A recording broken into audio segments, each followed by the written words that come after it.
It's NVHA 090010. It's May the 11th, 2009, and we're in Anderson, Indiana at the home of Fred Spencer. It's our 324th interview overall. First of all, I'd like to thank you for allowing us to come and do the interview. And, it's my pleasure. To start off with the basics, what is your full name? My name is Fredrick Richard Spencer, Fredrick. Okay. The British spelling, not the German. Okay. I was born here in Anderson, February 7th, 1938. Okay. I lived basically in Anderson all my life except for Army service and college. Okay. Anderson High graduate, 1956, Central Junior High, Shadeland School. So all the schools I've attended don't exist anymore. Yeah, me too. I graduated, and my mother said, "Fredrick, are you ready to go to college?" And I said, "No, Mother, I think I'll go in the Army." And so I did. I spent 2 years, 11 months, and 14 days in the United States Army. Came home in September of '59. Mother said, "Are you ready to go to college now?" I said, "No, Mother, I think I'd like to work in the factory." Yeah. So I went to work at Nicholson File, worked there 2 years, and I said, "Mother, I'm ready to go to college now." So I was a 23-year-old freshman, and I did 1 year at Anderson University. Quite honestly, it cost too much, and transferred to Ball State and graduated in '64. Went to work for Guide Division of General Motors. A very good job, very good benefits. I have no complaints about Guide. I decided I wasn't going to do that the rest of my life, and I started law school in 1967 and graduated in February of '71, took the March bar, and was admitted May of 1971. So I've been a practicing lawyer or judge since May of '71. Yeah. That's it. I have an interest in history, and I haven't not all military, but I do have some interest in military things. And I've just recently been, I don't know if you get elected or what happens, but I'm on the board of the Madison County Historical Society. Okay. And which I think is a great honor, a high honor. And I did get to know Jack Nicholson, but he's passed away since I've come on the board. Oh, he was fantastic. He was a nice man, and he was great. A fun guy to talk to, very, very knowledgeable. I was talking to him about Pearl Harbor one day. I thought I knew some things about Pearl Harbor, and he said, "Well, now don't forget," and he started talking to me about some things that I hadn't even thought of. And it was a real pleasure to know Jack Nicholson. Great man. Well, let's flesh out a little detail here. Now, the Fredrick and the Richard, are those family names? Yes, my great-grandfather was Fredrick Richard Brummell, okay. Brimmell, and Pop was born in Launceston, Cornwall, in England, and I've been to the place of his birth. The house is gone. It's an apartment building now. Pop worked at Plant 10 all during the war, and he retired in 1954. And he died January 20th, 1969, the day President Nixon was inaugurated. Yeah. Pop was 99. Huh. Wow. That's pretty good. Yeah. That's pretty good. I'm not sure I'll make it, but My I can mom's try. 92, so... Well, you're very blessed. It might work. Yeah. Well, speaking about your mother, first of all, were you born at home or in a hospital? No, I was born at St. John's. Okay. And it didn't cost very much. We have the bill around here somewhere. It was about $78 for the hospital stay in 1938. You can't get an aspirin for $78 now. Well, you add in the TV and you owe money. Now, I take it your mother was there at the time. Yes, sir. All right. Tell me a little bit about your mom. First of all, what was her name?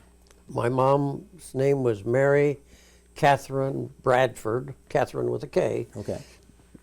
She was born in Peoria, Illinois. She had a sister, Mona Jane, and they're both gone. My mom died first, and Mona Jane lived in Cincinnati. And my mom was in the Anderson High 29, I think, and Mona Jane was in 33, but I'm not sure. But it was in that era. And I've found the yearbooks and found their senior pictures, but I may be off a year or two. My mom worked at Delcorimi and met my dad, and my dad was winding armatures. Okay. And somehow or another, I don't remember all the details, but he ended up in Akron and was building Corsairs in World War II. Oh, really? Wow. I think Goodyear was building Corsairs. No, I didn't know But that. he used to tell me he helped build Corsairs. Yeah. And, Now, what would you tell folks about your mother? What was she like, My mom? personality-wise? And oh, outgoing person, quiet? she was a little frustrated because she didn't have any education, but my mom was pretty bright. She had 4 boys and no girls. So that's, she deserves some kind of an award for raising 4 boys. I'm the oldest. I graduated from Ball State and went to law school. Bradford graduated from Ball State and went to Purdue and got a doctorate in chemistry. Tom graduated from Ball State and he retired from the Navy. And Joe, the youngest, decided he didn't need a college degree, so he went to technical school, and he's a radio guru, electronics guy. But he has told me himself that he wished he had a degree, but he learned that. He learned that the hard way, I guess. Sometimes it's a benefit, sometimes it gets in the way. Well, It all who knows? depends on how your life works out. Yeah. And your dad, what was his name? Robert Lynn, Lynn. Okay. He's from Jerry City, Ohio. My dad died in, I think, 85 or 86. My mom died in 76 on Valentine's Day. Oh, Died on Valentine's Day wow. in 1976. What would you say about your dad? Well, my dad claims that he ended World War II single-handedly. And I said, well, how did you do that, Daddy? And he said, well, I got my draft notice. He said late in the war they were taking men with 2 children. Yeah. And once it appeared in the paper, within a month, the Japanese surrendered. And I said, well, I guess they knew that better time to give it up. And Sounds like so Sounds like Sam Roseberry. he didn't have to serve. And so that was, I guess that was a good thing. That's a good thing, you know, Yeah. especially the way it could have gone if we'd had to actually invade Japan. That would have been pretty tough. So where did you actually grow up? Did you pretty much live in one place as you were growing up, or move around town? When I was an infant, there's a movie of me on top of the college block, and that's essentially straight across the street east from the Eagles uptown on Meridian Street. And then we moved to 1415 Arrow. My great-grandfather owned that house, and we lived in that little house. And since then, I've had at least 2 defendants who lived at 1415 Arrow. So I said, I can find that house. And went to Shadeland School, I've told you that. And then went to Central Junior High and Anderson High. What do you remember about the neighborhood? What were some of the fun things to do as a boy in the... Well, of course, we played Army, and a lot of kids during World War II, youngsters did that. And I remember after the war, my dad knew somebody, and we got a ride in a tank. But I don't know where we went, but I got to ride in a tank, which was a great thrill. Oh, I bet. And I can recall we'd be in the backyard, and a military aircraft would go by, and that was always fascinating. Yeah. I always enjoyed seeing airplanes. And I still have an interest in aviation, but I'm not a pilot. Yeah. 2 of my brothers are pilots, but I'm not. You were awfully young. Do you remember much about the home front during World War II? A little bit. I remember we had to save toothpaste tubes, and we took them down to the grocery store and turned them in. My mother saved bacon grease, and I don't have any idea what they did with bacon grease, but they collected that. I remember the ration coupons, but I don't. I remember I remember them talking about rationing gasoline, motor fuel, and tires. But of course, I was a little kid, and I really didn't understand what that meant. Yeah. There was a man next door who was in the Air Force and Army Air Corps, Right. and he came home. So I know that, but nobody that I was close to or knew or was related lost their life in the war. But a lot of families did suffer that way. Oh boy. And he had 3 little girls and a little boy, and they lived next door to me. And I think their name was Whitney, but he was an officer in the Air Force. Okay. But that my auntie, my mother's sister, Mona Jane, married a guy who was. He did similar work to what I ended up doing, but he was in.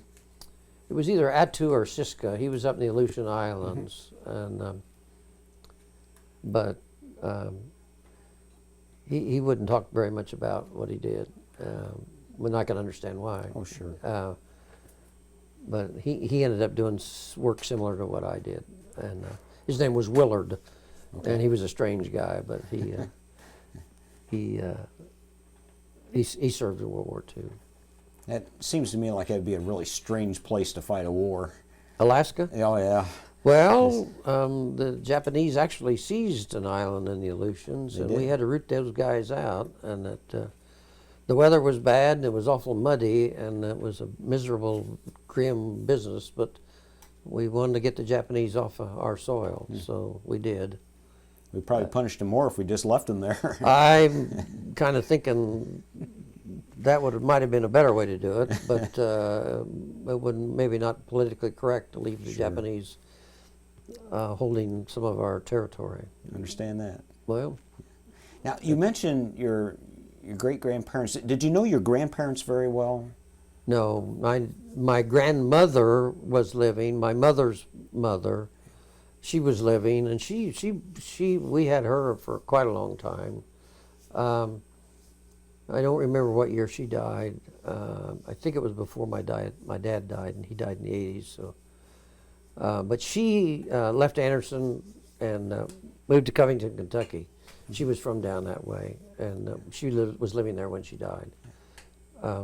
My great-grandfather, I never knew my great-grandmother. She died in the 20s. My grandfather died in the 20s.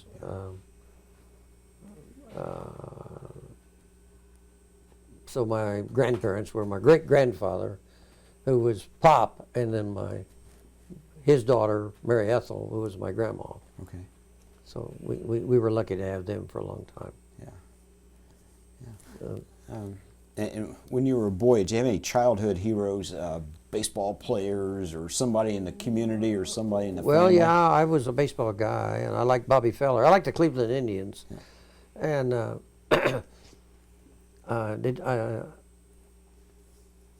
course they had those radio shows. So I listened to Lone Ranger and Sky King and Tennessee Jed. I can't remember. There were several radio shows. And I remember when President Roosevelt died, they didn't have any radio shows for a week. Huh. And the week afterwards, well, we're back to normal. I can't remember all of them, but maybe Sky King. I can't remember. Then he was on TV afterwards. Yeah. Flew a bamboo bomber, that little twin that had radial engines. That I forget who made that, but One of my favorites. they have it. There's one flies in Mount Comfort every year. Oh, really? You I need to didn't get know down that. there. Yeah. Yeah. I haven't got to ride in one, but it's a nice little airplane. Yeah. Oh shit! Okay.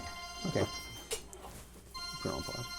Let's see who. Seen a lot, but I bet you never saw that. Haven't seen that. All right, go ahead, fellas. So you went to Shadeland High School, or Shadeland Shadeland School, great school, yes, sir. Do you remember any of the teachers there? Oh, sure I do. Yeah, Catherine Langell was there when they built the Shadeland in '23, and she was the principal. And then Mr. Sluder, Sluder, Mr. Sluder became the principal after I left. He was there, And Miss Barkley, I had her for kindergarten. She was very elderly when she passed. And Ann Batzel was 5th grade. Miss Sanders was 2nd or 3rd grade, and she's the teacher. My brother confounded her because he was so smart, and they had a game. You had to name the first and last letter of an animal, and so CW. Well, that's cow. Yeah. And HE. Well, that's horse. And Bradford says AK, and AK. Bradford, there's no animal AK. She said, "Why, yes, there is. It's an aardvark." And, That's good. yeah, Bradford was a bit of a challenge. He still is. Brad's the boy that got the PhD from Purdue, and he was incredibly bright in 3rd and 4th grade, and they didn't know what to make of Bradford. How'd Purdue handle him? Just fine. Okay. Bradford is unusual in that he has no master's degree. He got his bachelor's degree from Ball State, and then he went up to Purdue, and the advisor called him in, and he said, "Brad, you haven't signed up for master's thesis." He says, "I know it." He said, well, aren't you going to get a master's degree? He said, "Well, do I have to?" And they said, "Well, no, but if you don't pass your doctoral prelims, you won't have anything." And Brad told him, "Don't worry, I will." And he did. Wow. So he has a bachelor's and a PhD, no master's. Well, that's pretty impressive. Well, he's an impressive guy if you can understand what he's talking about. But anyway, Brad's an interesting guy, and he lives in Madison, Wisconsin. Okay. And he's one of my favorite Madison, Wisconsin stories, courtesy of Bradford, is he has a friend who winters in Madison, Wisconsin. I said, "What do you mean he winters there?" He said, "Well, he lives in Alaska and he winters here." and as far as I'm concerned, Madison, Wisconsin is not a very good place to winter, but maybe it's better than parts of Alaska. But That's funny. well, at any rate, that's Bradford. Okay, now how about Central and Anderson? Any teachers kind of stand out there? And Well, I can't really remember much about Central Junior High. I can't remember very many. Gentry Delph, well, he was old then. I know Mr. Delph's gone. There may not be any of the teachers from junior high that are living. He's the only guy I can remember. Anderson High, I had Lee Pursley for journalism. I don't know. Cliff Swift. Mr. Swift had for social studies. I don't know. Frankie Woschitz was a young teacher there. Oh, for heaven's sakes! Sure. He was he was the yearbook advisor. I was on the yearbook staff. Yeah. Lee Pursley was X-ray in the newspaper, and then Frank left, and he ended up doing a paper for the NFL Players. Players Association, yeah. And I think Joe is his son, and Dr. Joe is Frank's son, I believe. Yeah. Yes. Okay. Yeah, I've seen him lately, and he's back in town. Oh, I haven't seen he Frank and in years. Patsy. Frankie's back, and he married a gal named Patsy Collins, I think her name was. She's an Anderson High girl, and that's probably why Frank settled here. I don't know that for sure, but she's still attractive. She was very, very attractive in high school. Very pretty. She's a nice-looking gal. Yeah, I haven't seen her in years, but yeah, I got that impression when I first saw her. Yeah, and one of the interesting things that somebody else other than myself pointed out, but the editor-in-chief of the yearbook last year was Brittany Woschitz, who was Frank's granddaughter. Oh, for heaven's sakes. 53 years later, why, he's not there, but his granddaughter was the editor-in-chief of the book. Yeah, do you need to move because No, the sun's I'm in your doing fine. eyes? Okay. I'm doing fine. All I right. just don't want to blind you. No, I'm okay. Did you have any jobs, paper route or anything like that when you were Yeah, a kid? I carried the Indianapolis Star, Okay. and I started out with the news. I had an Indianapolis News route, and then I had a Star route. I never carried the Anderson papers when I was a kid. Then I worked at Deering's Drugstore on East sure. 8th Street. Yeah. And when in high school, I sold shoes. And I can't remember, it's not Florsham's, but I can't remember the name of it. Yeah. Downtown? Yeah, downtown on the west side of Meridian Street. Okay. Was there a Phelps shoe store? That doesn't ring a bell. Okay. I don't know. It's a little bit north of the State Theater in that Oh, sure. block there. There was Yeah. a shoe store in there. Okay. I know what you And mean. then I went in the Army, and then you know the rest of the story, Yeah. or at least a lot of it. So in high school, what were your good subjects?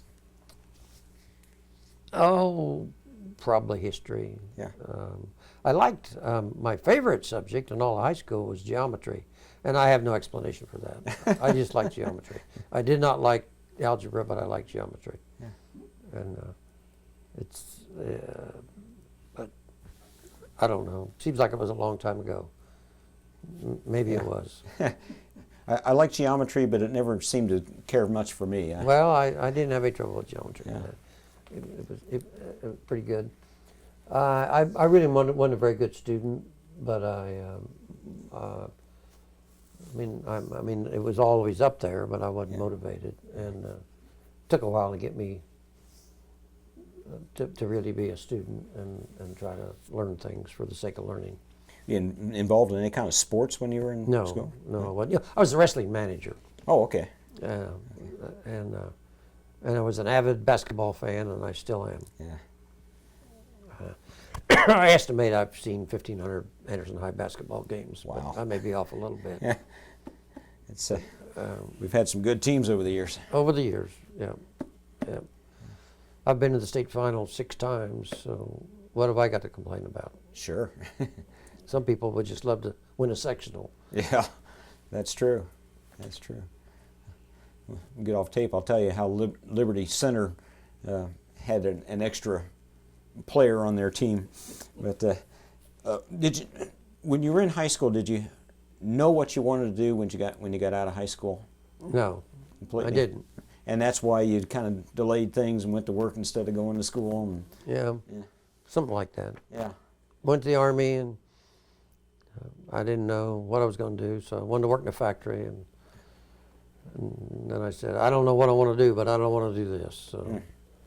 And then oddly enough, when I got out of college, I went back in the factory, but I was wearing a white shirt. And what were you doing on the line? In the factory? Well, I wasn't on the line. When I worked at Nicholson File, I was making files. I don't Okay. know if I told you that, but and then when I went to work at Guide Division, I was in management, and I did order department and purchase follow-up, production control, foreman. And when I left Guide, I was working in they built a big goods distribution center on the east side of Pendleton Avenue there. We called that the Stacker. It had some kind of automated inventory. These machine would go pick up skids and then take them and deliver them, and they put them on boxcars. Yeah. And I helped run that thing. I mean, it was okay. It was nice, clean work indoors. A lot to be said for that. So you wound up. How long did you work at Nicholson before you went to the Army? 2 years. 2 years. No, that's when I came home. When I came home from the Army, I worked at Nicholson File 2 years. Now, between high school and the Army. But it was only, I graduated in June, and I went in September. I just Okay. hung okay, around. You went straight. You know, it seems like I worked somewhere, but I don't remember. Maybe I was at the drugstore. I just don't remember where I worked. But You signed up for the Army. Why the Army? I don't remember. I think it's because they had a buddy plan. Oh. And I had no idea. I went down and talked to a recruiter, and I took this, now they call it the ASVAB or something like that, Armed Services Vocational Assessment Battery or something like that. And I took a test, and I only missed 2 out of 100, and I don't know how I missed those 2. But and then this recruiter starts talking to me about the Army Security Agency. And I said, I don't know what you're talking about. And he said, well, I can't tell you a whole lot, but it's a good job, and they'll investigate you thoroughly, and you have to have security clearances and things like that. And he says, you work inside, and I don't remember the pitch, but at any rate, I went for it, and it's the kind of work I did. I went to work for the Army Security Agency. And Take me down the path from Anderson. You went to Fort Leonard Wood. Fort Leonard Wood. Yeah, Fort Leonard Wood, Missouri.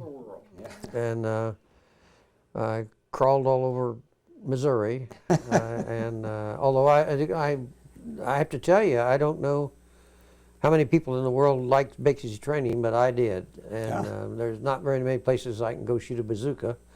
And I got to do that. There's no range around here where you can throw hand grenades, and I got to do that.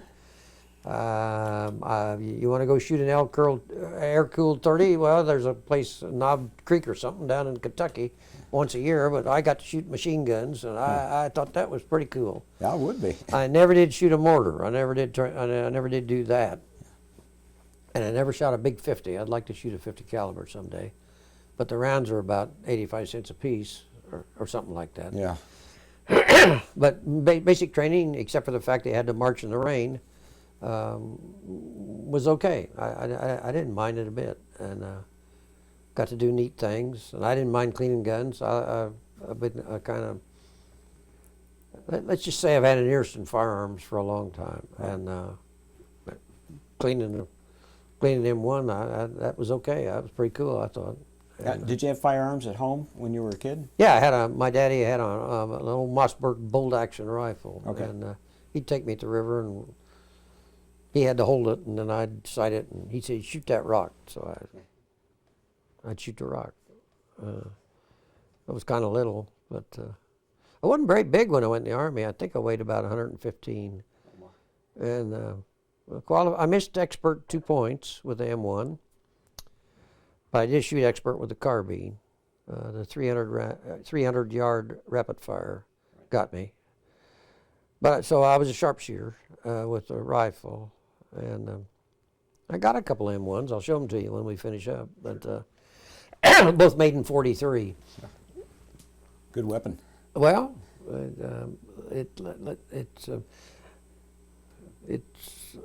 the gas operation dampens the recoil a little bit. I've shot a Springfield. It kills on one end and maims on the other. But I don't mind shooting a Grand. It was not bad at all. Yeah. But that Springfield, it hurt the Germans more than it did the guy that was shooting it. So,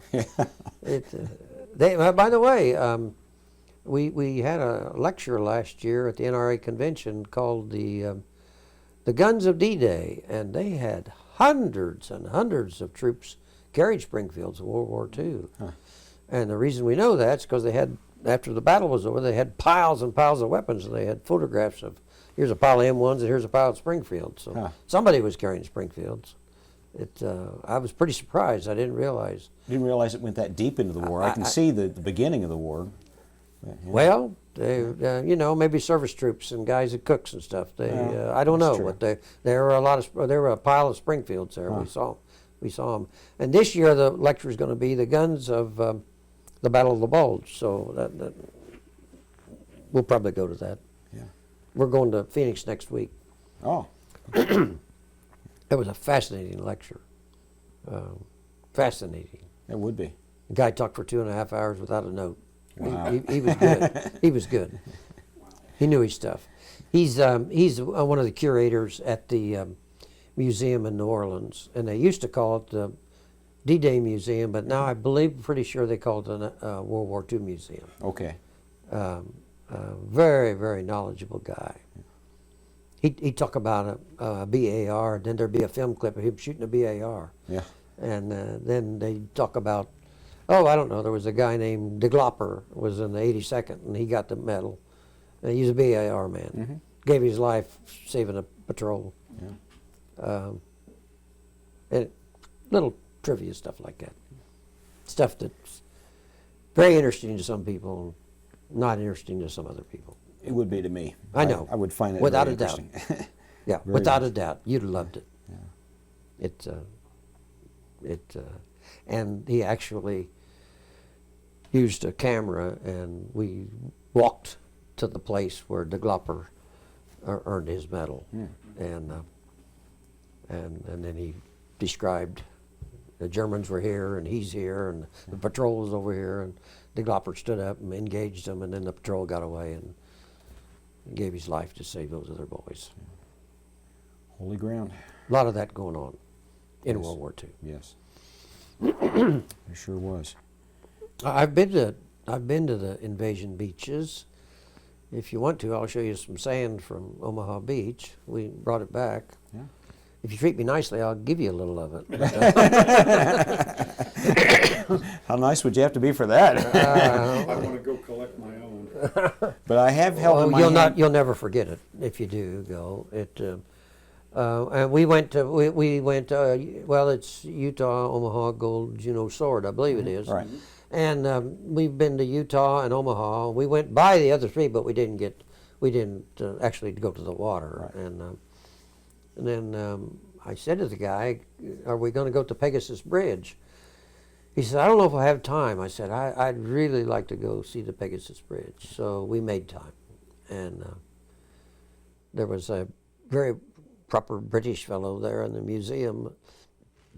And I said to him, "Excuse me, sir, I'm just wondering, is Major Howard still living?" And he said, "I'm very sorry, sir, but he died 2 years ago." Oh. And Major John Howard was the man that led that glider force that came in at 0015 hours. And we stood there in the field where they landed those gliders, and then there's Madame Grandre's little tavern there, right there at the Pegasus Bridge. It was quite an interesting trip. I'd go back tomorrow. It's a place I would like to go. Well, you'll not forget it. Yeah. We saw a lot of things. We saw we went to Holland first, and we saw where the 82nd and 101st and British 3rd, actually the drop zones, and where they jumped, Market Garden. And Yeah. we went to the bridge too far at Arnhem. I stood on the bridge too far at Arnhem, and it's painted in British airborne colors, believe it or not. Is it really? September 17th is a holiday in Holland. Huh. I suppose if you live under Nazi rule for 3 or 4 years, when boys jump out of airplanes to liberate you, that's important to you. Yeah. Yeah, we talked to a fellow once. He was on I think it was a B-17 crew, but they had made special arrangements with the Germans to do a flyover and drop food because the Dutch were starving at that point. And he says, on subsequent days when you come back over, they would, in the tulip fields, they would write out "thank you." Oh. Just, that was, That's that gives you chills. that's a good story. Yeah. It's I believe it. So from Fort Leonard Wood. Well, I went to Fort Devens, Okay. Massachusetts, and had a very bitter winter there. And the reason that's important is when it became time to get your duty assignment, whoever finished first in the class got first choice, and then down the road, the last guy got what was left. So I finished first in my class, and they had 2 billets for the Canal Zone. And so I'd had enough of that Massachusetts winter, and I took the Canal Zone. And another fellow named Charlie Banks, who was right behind me, he and I went to the Canal Zone. And the guys that were down at the bottom, they went to Alaska. Oh boy! Well, it's the truth. Ouch! And, Insult to injury. Well, at any rate, I spent 26 months in the Canal Zone. So how'd you get down there? We flew from Charleston, South Carolina, Right. on I think it was a DC-7B, but I'm not sure. It was I saw some interesting things in Panama. Went through the canal twice on a LST, I think it was. Okay. I saw the Nautilus. The Nautilus came from the Atlantic, went through the canal, went to the Pacific, and the story was the Nautilus was going to Hawaii, but it didn't. It shot straight north and went through the ice at the pole and then came back in the Atlantic again. Huh. So I saw the that's Nautilus neat. on the way on that polar exploration trip. Huh. Of course, they weren't telling us where the Nautilus was going. No. And I did see an aircraft carrier go through the canal. There's not a lot to see down there unless you're in the jungle. I saw a three-toed sloth, and they had, and they, for all I know, they still have what they called the Jungle Warfare Training Center there in the Canal Zone, and they were running guys through there pretty good in '59. And I swear now, looking back, they knew Vietnam was coming in '59, but I can't prove that, but it just makes sense. They were training guys with jungle warfare techniques. Yeah, they Well, did we quite a had bit of that. We had advisors in Nam in 58, 57, 58. Well, Yeah. they probably stopped by in the Canal Zone for a while because it's real jungle. So when did you actually go into service? I didn't catch 28 September '56. I was discharged 11 September '59. At 3. Got out just a little bit early. And what rank did you attain? Spec 4, E4, P1. Back then they had what they call proficiency pay. There's some MOS they wanted to keep guys, so they'd give us a little bit extra money. Yeah. Wasn't quite enough to keep me, but I mean, I have no regrets about my Army service. I think I'm a better person for it. I enjoyed it. Now, But I wanted to go home. I wanted to go to college. now the base itself, where you were stationed, what part of the Canal Zone were you Oh, in? we were on the Pacific side, Okay. over by Panama City. Okay. And it was called Fort Kobe, and it turns out Kobe was a Civil War general. And I don't know which side he was on. I can't remember. And there at Fort Kobe, there was a little airstrip, and that's called Howard Air Force Base. Okay. So technically, my address was Howard Air Force Base, Canal Zone. That was the post office box, Howard Air Force Base. So, and I don't have any idea who Howard was. But it was very. We had 2 seasons, wet and dry, and and we wore shorts and pith helmets, and it was an interesting place to be. Did you get out among the Panamanian people very much? Or? Why, of course I did. I mean, I'm single and I'm 19 or 20 years old, and I can go in town and drink a cerveza fria. I mean, why wouldn't I? Yeah. And, yeah, sure, we did that. Yeah.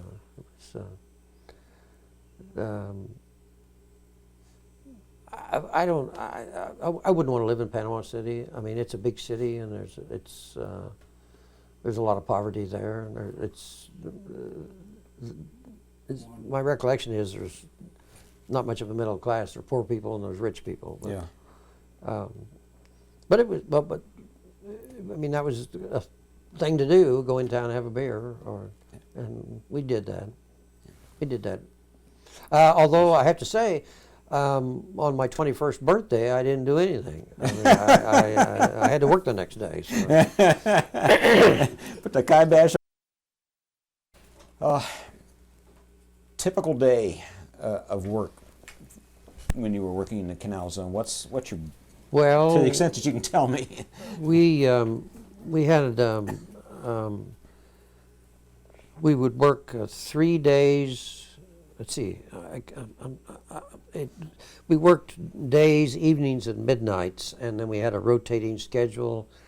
And it seems to me like we worked 3 days and had 2 off, and then we would go from days to evenings, and then work 3 days, or it might have been 5 days and 2 off. Sure. I really can't remember, but I mean it was just rotated all the time, so your body was in turmoil all the time. Yeah, yeah. So by the time you start getting used to it, then you have a couple of days off, then you have to go to the other one. Yeah. And I guess they did it that way, so nobody worked days, and then nobody was complaining because, well, I got to work nights. Why does he work days? Right. So we just continued to rotate shifts, and we worked in an air conditioning building with a fence around it and barbed wire on top. There were no armed guards that I can recall, but we had a defense plan, and we had weapons available in case somebody who wasn't supposed to tried to get in the building. Right. I remember, since I qualified expert with a carbine, my duty in case of unpleasantness, I was up on the roof, which of course is the first place that they're going to be. I either had the best job or the worst job. I don't remember. But we never did any of that. I mean, that was just in case. That was our emergency contingency plan. If somebody decided they were going to storm the base and see what's in that building. So we had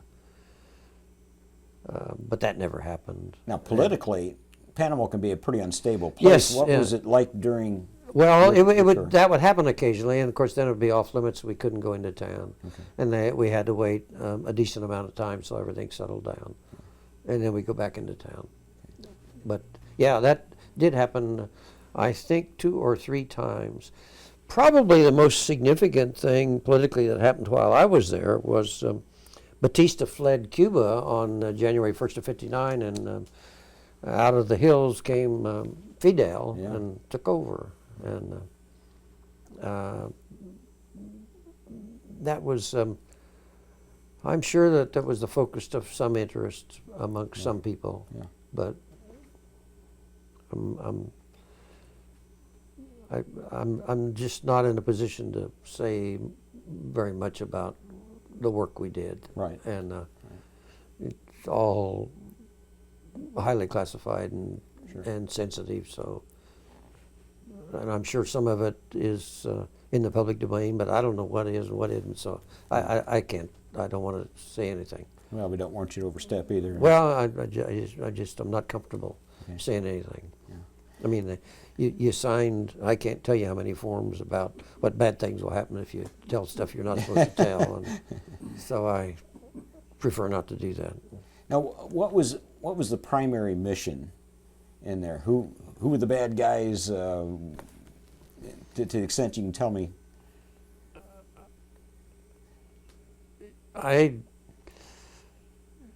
The mission was to go to work and do what you're told, and I'm not really comfortable discussing any of the work. Yeah. It was work that, if you think about it, you know somebody's doing, but I'm sure there are people who would like to know who's doing it, but I'm really not comfortable discussing it.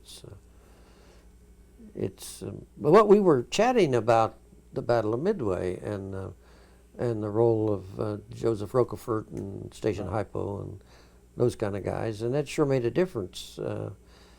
At least how shall I say this delicately? From December 7th till June 3rd, 4th, and 5th, things changed for the Japanese. So it was probably a draw at Coral Sea, and I don't know exactly. You can score that one either way, but Midway was a definite, terrible, horrible loss for the Japanese, and a wonderful miracle and victory for us. And smart guys who had the ability to take information that was available to them and make it work, made Midway happen. Yeah. It's a great story if you like that kind of thing. And most of the Japanese didn't realize the fleet had been destroyed at Midway. There were Well, a I'm few sure Admiral in position. Yamamoto didn't want to go back and say we got our butts kicked, and I lost 4 carriers, and it was my idea. Yeah. Thank you very much. I'm sure they kind of kept that quiet. But the average soldier on Okinawa kept waiting for the fleet to come and rescue them. And they really thought they were still Well, out there. the Yamamoto did try to come, but it made a well-deserved, fiery, bloody end. Yeah. As they say, a watery grave. I'm pretty sure it was. One day out and down. Gee, that's a shame. Yeah. It's they sent 6 carriers to Pearl Harbor. We got 4 of them at Midway, and the other 2 we got later. The Shokaku and Zukaku, I believe it were. But of the 6 carriers, they all ended up. One of them got damaged and went back to Japan and then was repaired, but we ended up sinking them. We sank all 6 of them. Now you were very young. Do you remember hearing about Pearl Harbor? Is that Well, no, actually, I don't. I know it was discussed in my family. It had to be because my grandfather and my mother and my great-grandfather, my mother, we listened to the radio. We listened to Lowell Thomas every night. So I knew they were talking about that. But see, in 41, I'm 3 years old. Oh, yeah. I don't Yeah, you were remember. very I don't young. remember Pearl Harbor at all. But I remember the war years. I remember when the war's over. I can remember that when I was a little boy down at the corner of Arrow Avenue and Nickel, where there was a streetcar, but they took him out, and there's a guy on the up at the historical. I'm pretty sure it was December of 40 that they took the streetcars out, but I'm not positive of that. But I actually saw streetcars in Anderson, Indiana. Huh. But I was little. Wow. And now, straight south of where I lived on Arrow Avenue is Guide Division, and Guide was making the M3 grease guns, and they had a big piece of steel plate that faced to the north, and they tested every one of them, and from my front porch I could hear them testing really? the M3 grease guns. And they had an open house, and we got to visit Guide. It was toward the end of the war, and there was a guy in there. He'd take them off a conveyor and stick a magazine there. And then that was okay. Just stood there all day long testing grease guns. I was a little boy. I was 6 or 7. That's a unique story. We don't hear, hadn't heard that one. Yeah. I worked there. I never heard that story. Yeah. They made M3 grease guns at Didn't they Guide. make 'em? I didn't know how they test them or where. Yep, right there to the west of the powerhouse. They had a test chamber set up with a big piece of steel plate. And you may not know this, but Gerald Jones announced that we've got a grease gun now at the we do? Historical Society. Okay. Historical Society. And it was, well, they ended up, they had 6 or 7 of them over at Anderson Police, and they'd loaned us one, and then when the new administration came in, they took it back. This one is, they took the bolt out of it. So it's non-firing, but it's not welded up. I mean, all it needs is the bolt replaced, and it's. I shot one. Did you? One of the APD officers on the SWAT team took me to the range, and I said, I shot a Thompson 20 years ago, and you go through 30 rounds in a hurry. I can tell you that. And but the grease gun also had a 30-round magazine, but there's no selector switch, and if you want to shoot a single round, you got to just trigger control. Okay. And so the first time I shot, I discharged 2 rounds. I got a 10 and an 8, and then I got 28 more 10s. So I had 29 10s and an 8 with the grease gun. So I'm sure I'm expert. Did it have much of a kick to No, it? Okay. no, there's not a lot of recoil to it. Yeah. I know a Tommy gun. If you shoot it full auto, it's going to climb on you. It will do that. But just to shoot it, it's got that collapsible wire stock, and you just extend the stock, and it's okay. It's comfortable to shoot. There's not a lot of recoil. No, sir. Yeah. I'll bet if we plan ahead and work it right, we could get you to go to the range and let you shoot one. I bet we could figure it out. Yeah, I wouldn't hit anything, but I could. It'd be interesting to shoot. This is an alley clearer. Yeah. You've got I'll be politically correct. You have some enemy coming down the trail. You can make it interesting for them at close range. I'm guessing. I don't Reason know. why I scare them a little bit. Scaring them don't do much. I learned that from Dave Puckett. Have you interviewed Dave Puckett? No, I haven't. Well, he was a Marine sniper in Vietnam, and nice guy. And talking to Puckett about it, I said, you know, Davey, that sounds to me like a pretty good job. He said, it was, but there's one thing you learn pretty quickly. I said, what's that, Davey? He said, Czechs got snipers too. I said, yeah. So you know, I suspect that is a lesson you learn. Yeah, you don't get much chance to fire twice. Yeah, I don't know. Yeah. I wasn't there. But you need to talk to Davey Puckett. I think you'll enjoy interviewing Davey, if he'll talk to you. Yeah. I'm surprised at the fellows who have and what they've told us. I guess because we're not trying to get at all the gory details and everything. We're more interested in the person and their story. I can tell you the gory detail. The only gory detail that matters is that he came home. Yeah. That's all that matters. Yeah. Davey came home. Yeah. Nothing else matters. So, the fellows that you served with in Panama, it probably pretty much the same group all the time, would be my guess. Well, it's like any military organization. You know, their time's up and they go home, and then we have new guys come in. I remember I served with a guy who had gone to the Coast Guard Academy, and one day he said, "I've had enough of this," and resigned. And of course, he got drafted immediately, but he was very bright. For a while, they did take some draftees in the Army Security Agency, and he was a draftee. He got drafted, but he was very, very, very intelligent young man.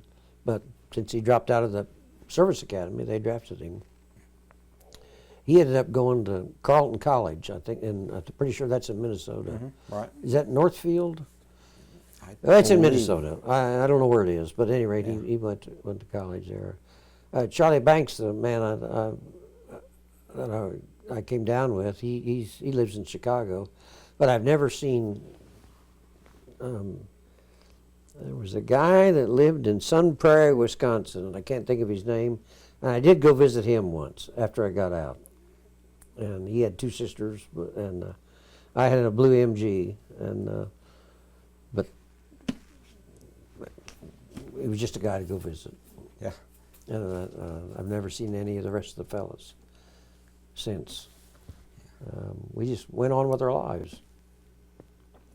So, That's what everybody does. Yeah.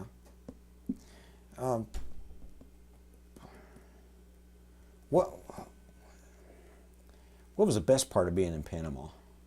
Well, the weather. The wet and dry. Yeah. And never got cold. We had a cool breeze at night. It was hot in the daytime, pretty warm.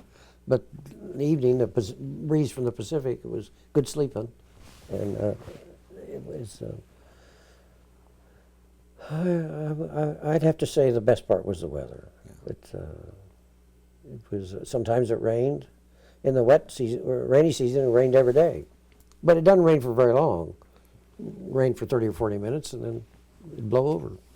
Ever thought you might like to live in Panama? No, I don't think I don't think so. Yeah. Nor would I like to live in the Canal Zone. I don't think I'd like to do that. Mainly, we gave the canal to the Panamanians, and it's not the same as it was then. What's the worst thing about? That'd be hard to say. I don't know. You get 30 days leave for every year, and I could have come home, but I never did. I stayed 26 months and saved my leave, and then I got paid for the 60 days leave. Okay. Put the money in the bank so I could go to college. Well, it's not a bad place to be, so it's not like It's you're not a bad escaping place from to be. Alaska. Not a bad place to be. No. Most of the fellows I've talked to have been in the Canal Zone. Just they seem to like it overall. They thought it There's was a great retired place. firefighter. Oh, gee, what is his name? Dick Bevelheimer. And Dick and I knew each other. He's from Anderson. And Dick went to Alaska, and I went to the Canal Zone. As a matter of fact, I tell people we were in the Army together. He was in Alaska and I was in the Canal Zone. Well, one day, somebody hung up in the PX a sign that said, "Female personnel in shorts not permitted in PX." I thought that looked good up there in Dick's barracks. So I stole the sign and put it in a mailing tube and mailed it up to Alaska. And he hung it on the bulletin board. And Dick Bevelheimer will tell you the first sergeant didn't think it was funny because there weren't any female personnel in Alaska. There weren't any. So Well, the sign worked then. that was my little joke on the Army. That's funny. And Dick has been back up there. He served with a guy named Steve Cook, who became president of a bank in Hartford City, and they went up there. They drove up there. One of the buildings is a prison now. Of course, it had security all around it, so they made it into an Alaskan prison. But you'll have to talk to Dick about Alaska. I thought you'd get a kick out of that. That was funny. You went from Panama. You just came home from there. Yeah, we went home on a boat and ship. Actually, we got buzzed by a I don't know propeller-driven fighter airplane or fighter aircraft from the Dominican Republic flew over us. We stopped at Gitmo, so I've actually been to Gitmo, Yeah. but I wasn't E5, so I wasn't allowed off the boat. Oh, So we went from Panama to Gitmo, stopped, and then we went on up to New York, went up the East Coast, and then we flew from New York to Chicago, and then I went over to Fort Sheridan, Illinois. Does that sound right? Sheridan. Rory and I have been there. We got I lost. don't recall where it is. Well, there was heard the a name. small army post up there in Illinois Yeah. where they discharged fellows. I think it's Sheridan. Yeah, Fort Sheridan, and then I came home. I took the bus to Chicago and took the train home, and got home at 2:30 in the morning. Family there waiting for you with balloons No, they were and in bed. everything. They were in bed. But they knew you were coming home. They You just knew didn't I was coming sneak home. in. They just didn't know when. Yeah, yeah. It was an easy trip. So after the Army, you went to work at Nicholson Nicholson File. Yeah. there for a couple of years, and you went to AU. AU. And then 1 year, and then I went to Ball State and graduated in '64 and went to work for Guide. Okay. And I don't remember him, but he doesn't remember me, so that's okay. I worked for Luther Martin and, oh gosh, Earl Marmon. Worked for Earl Marmon and Luther Martin, yeah. Luther may still be living. He moved away, but Earl just lived right down here. I see Earl every once in a while. Yeah. He's still around. His health is not so good, but he smoked for a long time, and I think that's catching up with him. It does. It does indeed. Yeah. Why law school? I don't know. I'll tell you how it happened. I was married to a girl named Patsy, and I kept talking about going to law school. And finally one day she said, "Look, either do it or stop talking about it." So I applied, and they took me, and here I am. Yeah. So I made one application to the Indianapolis Law School, They said, okay. I did very well on the LSAT. I got a 627 out of 800, which is the 91st percentile. I thought I was pretty hot stuff, but people at Harvard are in the 95, 96 percentile. They take the cream of the crop. And Did you find the classes hard? no, it's a marathon. You just have to do it. Yeah. You just have to do it. Yeah. And property is boring as heck. And although I did very well in corporations, but some people were bored with corporations. Yeah. I mean, you just have to do all this stuff. Mainly, number one, you got to pass the bar, so you have to know this stuff. Right. And people don't walk in with a sign around their neck that says, "Hi, I'm Penoyer versus Neff." Or, I mean, there's just stuff you have to know, and so I have a lot of. Once I'm task oriented, so that I told my son, I didn't watch a football game for 4 years because I studied it every Sunday, and we got her done, and passed the bar and was admitted in May of '71. I worked. You don't know this, but I worked for the Attorney General from May to December, and Theodore Sendak was the Attorney General. Sure. If that name is I familiar. remember. I worked for the General, and Bob Brock got elected mayor in '71. So January 1st, '72, Bob offered me a job as a deputy city attorney. So I had that job for 8 years, and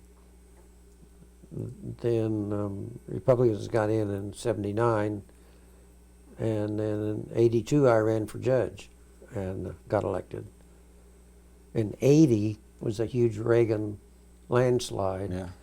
No, only one Democrat won in '80, and then in '82 it just completely flipped around. Only one Democrat lost. Yeah. And timing is everything in politics, elected offices. At any rate, I've been very fortunate and had quite a lot of experiences. And I'm a very fortunate person.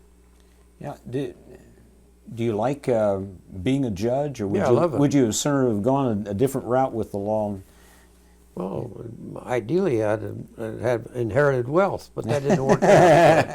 It didn't happen. So, no judge makes a lot of money.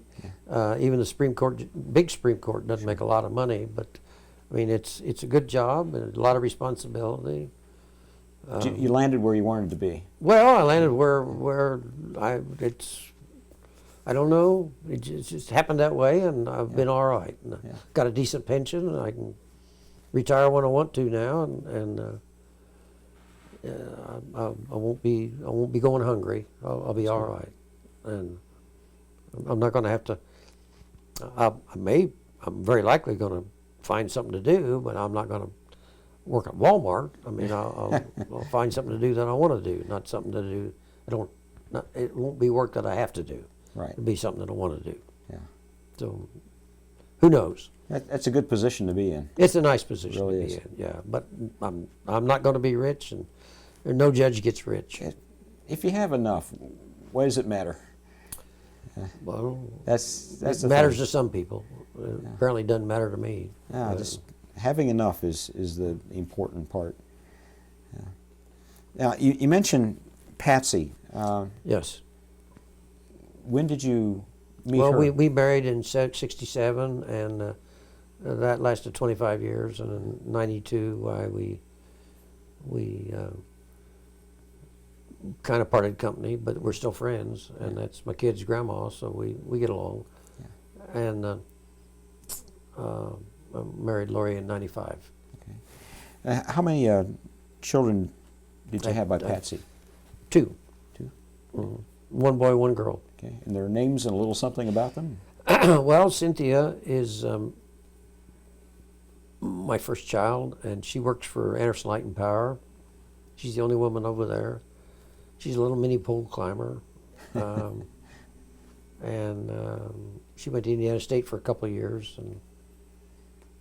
She has one little boy, Eric, is my grandson. He's 14. Greg has two daughters, Brittany and Emily. And Brittany's 19 and Emily's 13. She's going to be an 8th grader next year. Brittany's out of high school, just finished a year of college, so I don't know what Brittany's going to do. Hard to say. Yeah. Now, do you and Lori have any children? No, we do not. Okay. No, we do not. How'd you meet Lori? Not real sure. Yeah. I think she was selling ice cream. And what was her maiden name? Burns. Burns? Okay. Yeah, Lori Burns. Nice Yeah. lady. I'm very impressed with her. What little I've seen of her. Well, apparently I am too. Yeah. Lori's a teacher at Anderson High, Okay. and works hard, gets up early and stays late. Yeah. She loves her job, and she's very good, at least at that, and nice person. I've kindled a real interest in Lori. Lori had a good time in Europe. We were flying home on an Airbus. I said, well, what's the most memorable thing you saw? She says, Point de Hoc. And I said, I agree. Same for me. And how anybody climbed that cliff with the Germans shooting down at them with MP40s and dropping grenades, how did they do it? Well, they started out with 225, that Ranger Battalion, and I think they lost 90 boys in that mission. But you look it up. They lost a bunch of guys. Mhm. Yeah. But they made it. They got to the top. And I asked my granddaughter, Brittany, we took Brittany with us on that trip. I asked her what was the most memorable thing. She said, Dachau. And of course, she was 14 when we took her. And Dachau was a pretty scary place, but I still think Point de Hoc was the place I'll never forget. Virginia McLean went in with the medical teams when they first opened it up, and her description of it was pretty sad. Oh, Joe's mom. Yeah. Oh, yeah. I've met her and heard her Terrific lady. speak, and so you've interviewed her. Oh, terrific. Oh, what a gal! Yeah. You can see why Joe's such a nice guy. His mom is very, very, very nice gal. It was Bud Biddle and Mrs. McLean and Bryce Brown, and they spoke at the library one time. And 3 fascinating speakers. Oh, I'd like to have heard that. Yeah. Oh gosh, once in a lifetime, and up to 3. And I like Bryce Brown because he was on the park board when I was with the city, and he was a carrier pilot. But he never saw any combat. But it's okay. Never got a chance to meet him, but I've met Bud, and I know his sister real well. She's been family friend for a long time. You got to go see Bud. He's not in good health, but nice guy. He calls me Spence. Yeah, Nice guy. You were mentioning, how did those guys make it up that cliff? And Mac McCarl explained it to me about as well as anybody. I said, at some point on Omaha Beach, did you say to yourself, we've lost this thing, we can't turn the tide on this thing? And he just said, no, I just figured with as many fellows as we had here, somebody would make it through. I didn't know if I would, but somebody would. Somebody's going to go up the hill and kill a German, And they just, and leave somebody right behind them.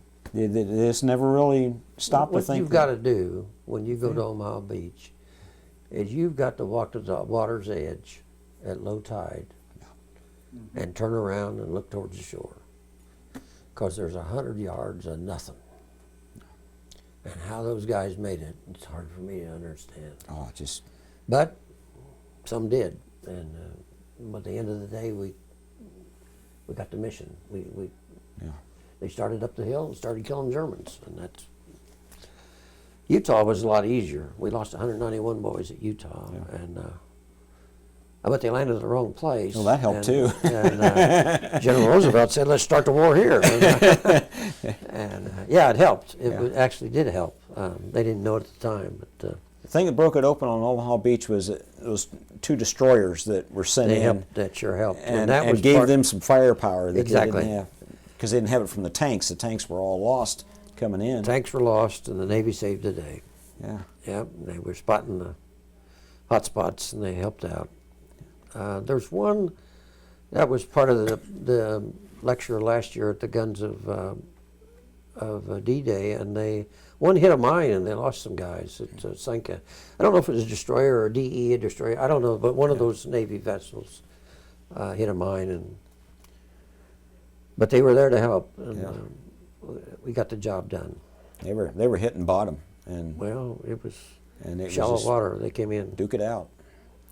Yeah. It's quite an interesting place to see. By the way, Rommel was wrong. Rommel said they'll come at high tide, but they had all these things like this with mines on them, and that would have torn the bottoms out of the landing craft. So we actually landed at low tide, which means we had all this sand to traverse before you could find anything. There's no cover. There's nothing. And they had a bunch of bombing missions beforehand, but they didn't make any holes in the beach. They were too far inland. And I don't know if that was by design or... They just didn't hit it right. Yeah. Cloud cover was just enough to throw them off. And now Utah they hit very, very well, but Omaha they Nope. didn't hardly do any damage at all. And when you go, you will actually see hedgerows, and they are formidable. I mean, they're basically impenetrable, but you could stick an MG-42 through there and make it interesting for you. Yeah. But after a while, Easy Company came along, and we carried the day. Yeah. We finally figured out the hedgerows by putting plows on the front of our tanks, and we made those out of those obstacles that were sitting out there on the beach. I thought that was interesting. That's Yankee ingenuity. Yeah, absolutely, absolutely. There you go. We've heard so many stories of that. It's just interesting how they took little bits of this and that and turned it into something useful, made it work. It's Yankee ingenuity. I think it is. Pardon me. Well, you've had a lot of interesting things in your life. You've done some interesting things. Is there anything you haven't gotten around to doing that you wished you could do? Sure. I want to go to Tinian, and I want to stand in that bomb pit where they loaded the Enola Gay, and I may go the next year. Wow. And I want to stand on Mount Suribachi, Yes. and I may get that done too. Wow. I'm going to do it all in one trip. So I want to go to Saipan and Tinian and Okinawa and Iwo Jima. And it won't be cheap, but it'll be. There's only one day a year you can visit Iwo Jima. You know that, and I think it's in March. I think it'll be March 17th next year. I'm not certain of that, but it's in March. So we're seriously talking about doing that. I'd like to see that sometime. And I've got some sand from Iwo Jima. Marvin Coriel went a few years ago. He asked me, "You want to go?" And I said, "Sure." I said, "How much is it?" He said, $5,000. I said, I can't go, Marvin. I'm a poor public servant. I can't do that. But he went. I said, "Marvin, will you bring me some sand?" And he did. Yeah. So I've got some green sand from Green Beach from Iwo Jima. So I got sand from Omaha Beach. I got a little bit of sand from Utah, not much. Huh. I emptied a pill bottle and scooped up some Utah Beach. But if you're serious about it, I'll get you some sand from Omaha Beach, and I got some. But you got to promise to. If you pass it on, it's got to be to somebody that cares. Right. Absolutely. But at any rate, That's I'm a very fortunate person, and my wife wants to go to the North Pole. I don't have much. I don't have any much desire to actually go to the North Pole because I don't really like cold weather that well. But I wouldn't mind going to Alaska and seeing the Aurora Borealis. I think I'd like to do that. I think that would be interesting. And you heard me do some Robert Service poems, and he went to the Yukon Territory and wrote poetry about what was going on around him. And so I think that trip might be interesting. That's really not a military trip, but I think we'd enjoy it. For some reason, I don't really have a desire to go to Australia, but if somebody said you ought to go, I'd probably do it. Yeah. But Alaska's a beautiful place. well, sure, and but I've never been to Montana. I've never been to Oregon or Washington. I've never been to New Mexico. There's beautiful places I've not seen here. Never been to Idaho. There's plenty of places for me to go. There's a train that goes across Canada, and I'd like to do we're that. thinking maybe we might do that sometime, just to do it. I don't know if you go from west to east or east to west, or you can do either one. I'm not sure, but I know you can do it. I'd kind of like to do that someday. I'd like to go back to England. I liked England. I wanted to see a V1 and I wanted to see a Spitfire. And I saw them both. Yeah. And Got 3. of course, my great-grandfather was born in Cornwall, and I'm fortunate I got to go there. Launceston, Cornwall. And there's a tavern there called the White Hart. And they're pretty strict in England. When it's time to close, why they mean it. So when we were at the White Hart, they closed all right. They turned the lights out, and we drank till 5 in the morning. Had a good time. I was sitting next to a guy from Tasmania. I don't know why, he was just there. He talked funny. Tasmania is an island off the coast of Australia, and he was an interesting guy to talk to. It would be. It was a great trip. But it was nothing like the invasion beaches and the bridge too far. And I don't know, Nijmegen. There's a bridge at Nijmegen, and I think that's the one Robert Redford seized. Yeah. In the film, or there were a series of bridges there. Yeah.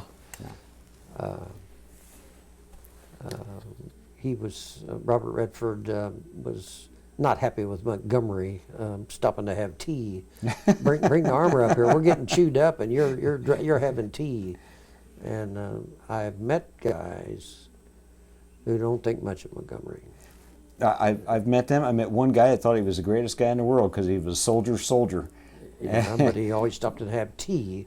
He's got the armor, and these airborne troops are basically fight with their pack and what they can carry. Yeah. They're getting the crap kicked out of them, and he's having tea. So it was a ridiculous operation. You figure it out. But there were different styles of warfare, and it didn't meld, and Ike should have seen that happening. Yeah. Or somebody should have kicked Montgomery in the butt and say, these guys are getting chewed up, let's move it. But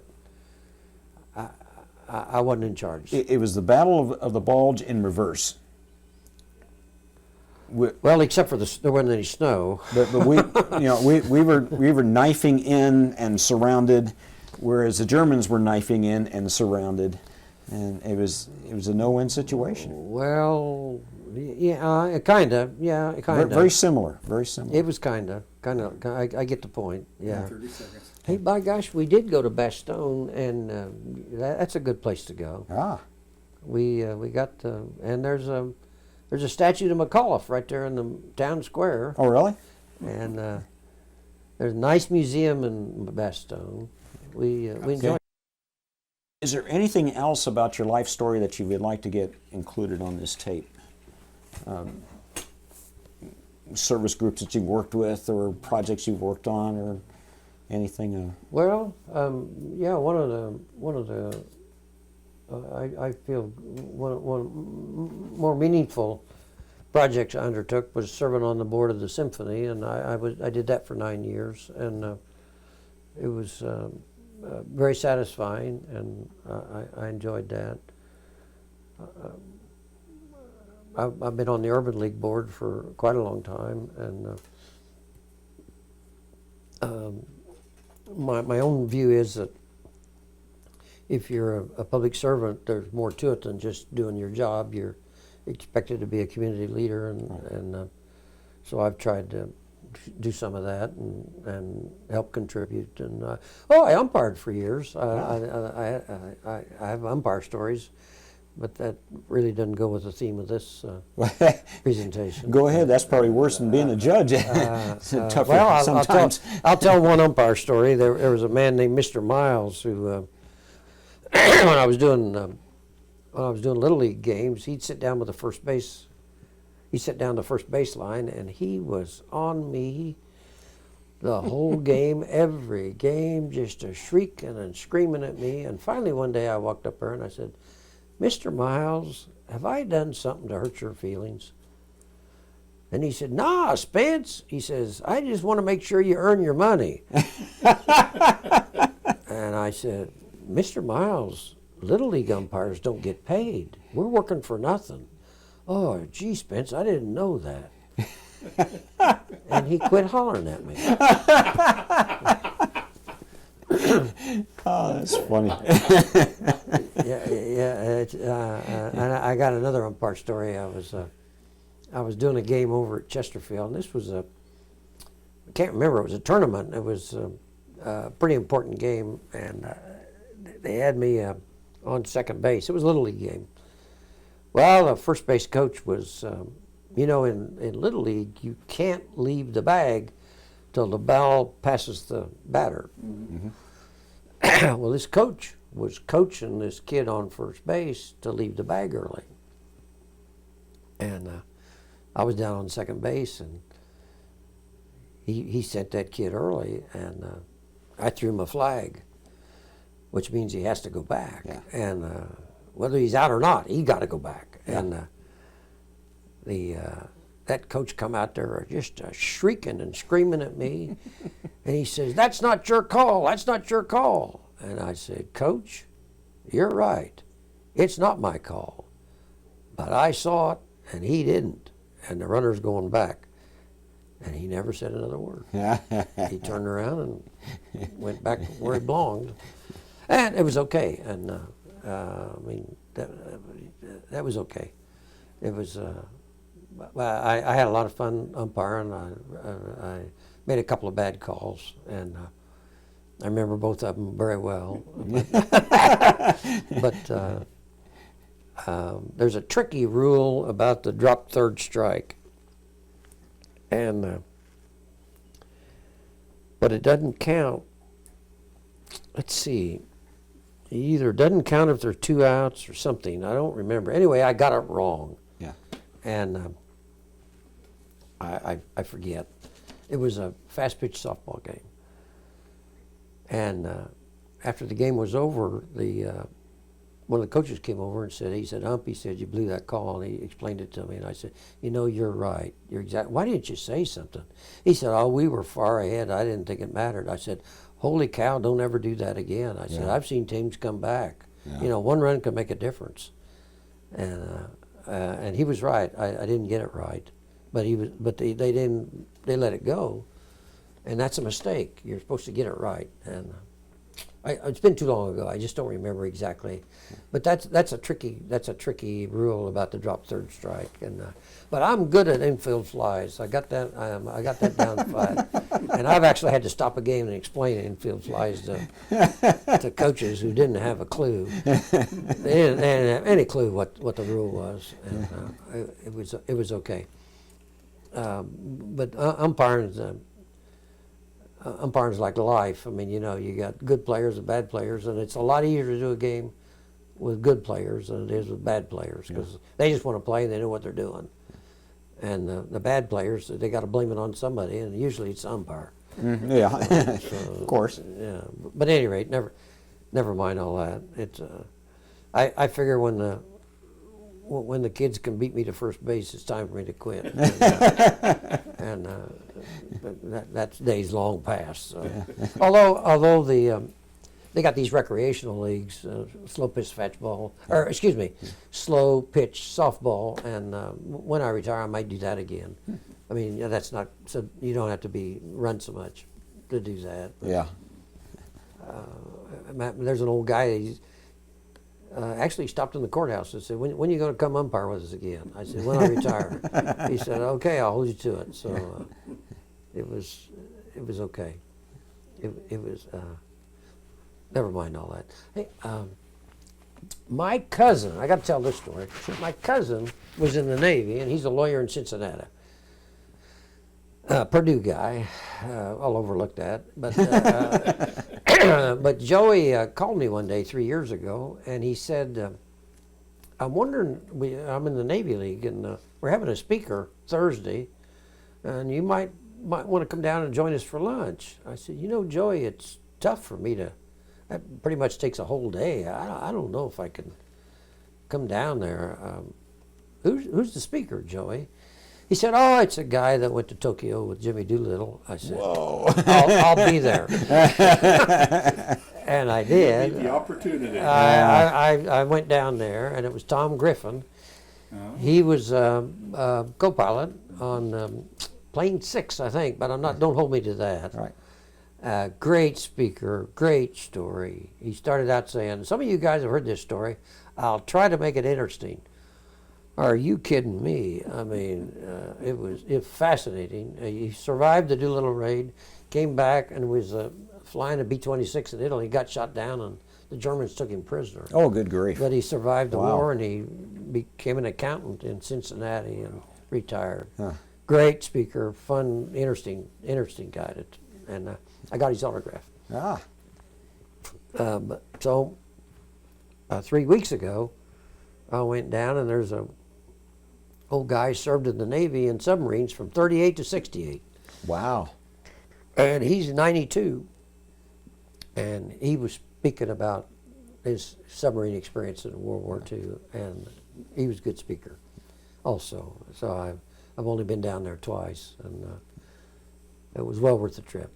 I took the day off and drove down and had lunch, and by the time I got home, the day's over. It's Oh, that's. Yeah, you don't want to pass up on that one. no. But if you get a chance to hear Tom Griffin, there's another guy named R.E. Cole who was Doolittle's co-pilot, and he's still living. Huh. Plane 1. I've not met him, but I've got a photograph in my office signed by R.E. Cole. Yeah, one of my prized possessions is a letter from Doolittle. I sent him a letter just telling him just how much I appreciated him and what he had done for us. And he wrote back. This was a year or so before he died. Oh, Just very, very gracious. And golly. that He, great man. yeah, it sure was. Yeah. He, well, that was, the Doolittle raid, some say, I'm not smart enough to know this, but some say the Doolittle raid actually helped bait the trap for Midway, because the Japanese got out their, what do you call those things that got the legs like that? Anyway, where'd these aircraft come from? Yeah. Where'd they come from? And the Oh, only yeah, thing they yeah. could figure out was Midway. Yeah. And of course, Roosevelt said they came from Shangri-La. Yeah. And he didn't tell them it was on the Hornet, but off the Hornet. So that kind of set the stage for Yamamoto's coming to Midway, and they had that feint and the Aleutians, and we figured it out, or Rochefort figured it out, and we baited the trap, and we're sitting up there waiting on them. And it worked out fine. It worked out very well. Worked out fine. Yeah, we hated to lose the Yorktown, but on balance, I'd say we won that one. Oh, yeah. Yeah, we sure did. What else can I talk to you about? Well, if you can't think of anything else that you'd like to add for your family,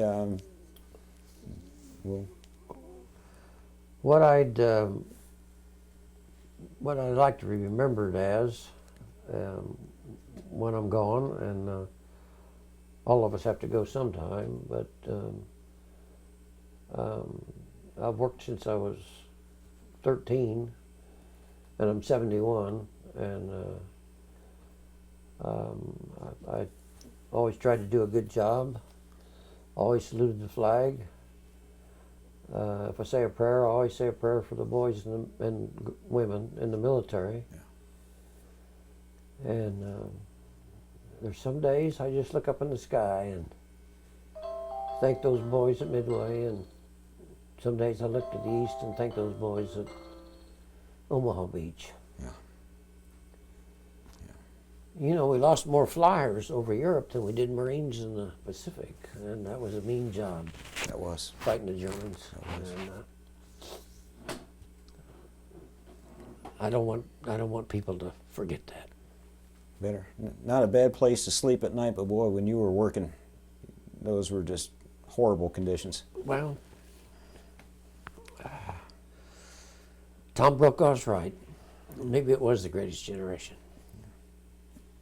I was just a little boy, but I lived through it. So, Well, thanks for spending some time with me, fellas. I enjoyed it. we always ask our veterans to say a few words for posterity. You sort of said them right there. A personal philosophy or something that's kind of carried you through in life. Well, I'm not real sure, but I was proud to serve. I did my part. Never fired a shot in anger, but if I had to, I would have.